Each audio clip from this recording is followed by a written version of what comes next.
Come back. Yes, indeed. Mr. Jacob Epelle is here with us. He is the CEO and founder of TAF Africa. Good morning. Thank you for coming on today.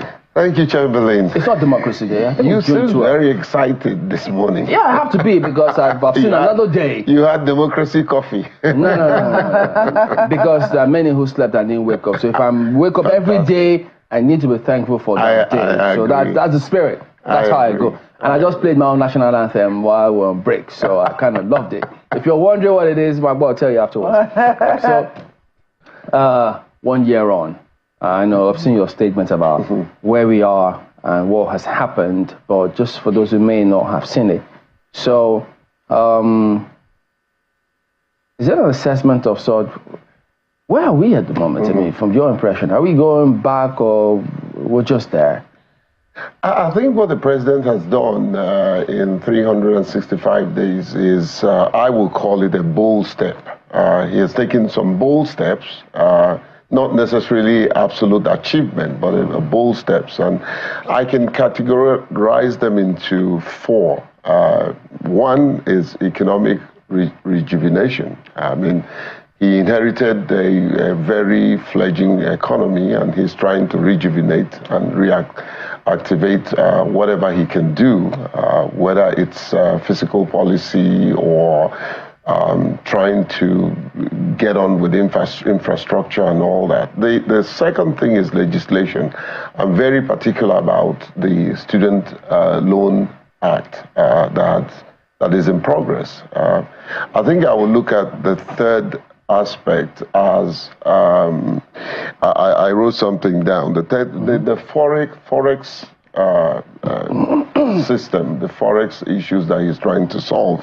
And finally, the big one, infrastructure. There's been some minor gains in the area of infrastructure. I think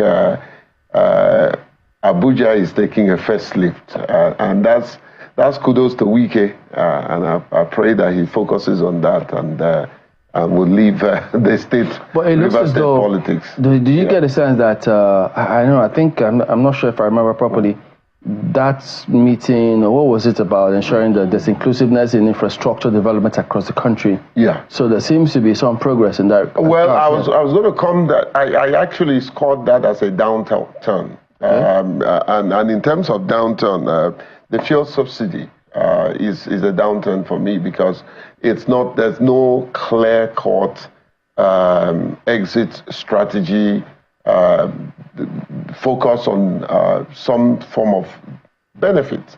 I'm a supporter of fuel subsidy removal, but the way and manner has been carried on. I think the other thing is societal discontent. People are not happy. People are struggling. People are suffering. And Chamberlain, I think the fourth thing for me will be what you just said. I call it partial inclusive governance. There's been partial inclusive governance, and these are some of the things he needs to address going forward. And finally, security issues. Security issues have not been solved, and he needs to give attention to all of that. So there are positives and there are downturns. I like this neat summary for the president. What I think has been happening, though, is that it was in that the state government are getting away without being analyzed. And, you know, it was in that this fever, this 1 year fever kind of spread across the states as well. We see a lot of them trying to show what it is that they have been able to do as well in the last 1 year. Are there any states that immediately stick out for you?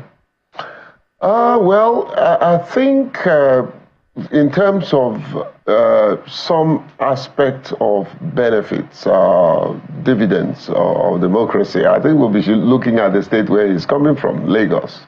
Lagos has been doing well. They can do better.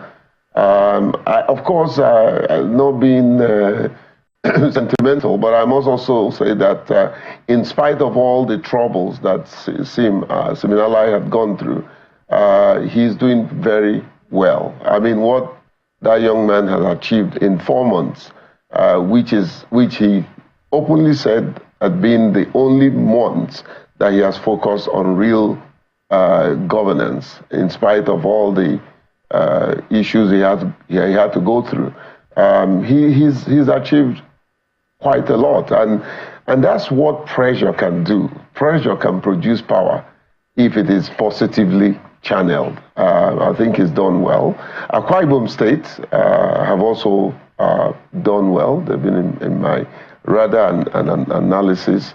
How have they impacted the economy of those states? That should be the indices. Businesses doing, is it easy to establish, to set up your business? Those are some of the indices we should be looking at for. Many of them, in spite of the hard economic realities, are doing their very best.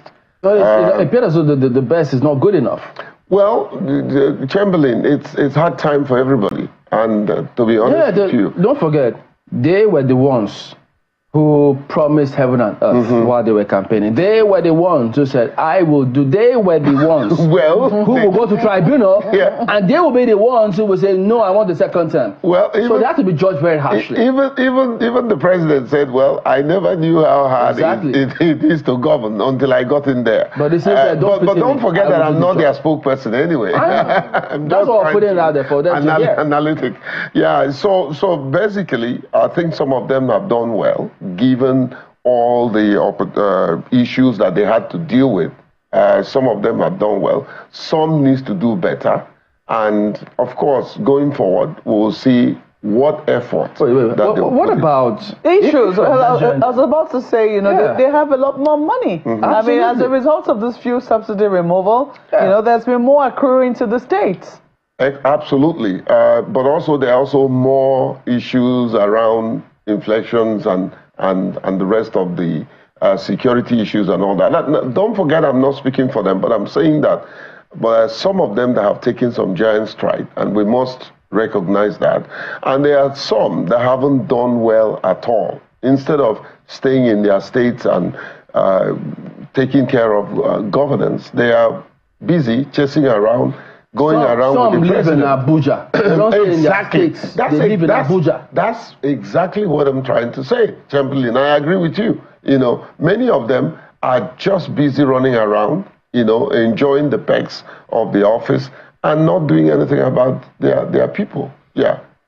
All right. I think there's a lot more grounds to cover, but we'll just hang on and go to Business Morning on Sunrise. But don't worry. We'll have more angle on this one. In fact, we'll have an addition to also take a look at some of what is playing out or has played out over the week, and that will be after Business Morning on Sunrise City ends. And so we'll be heading over to Inijamakwa with that one.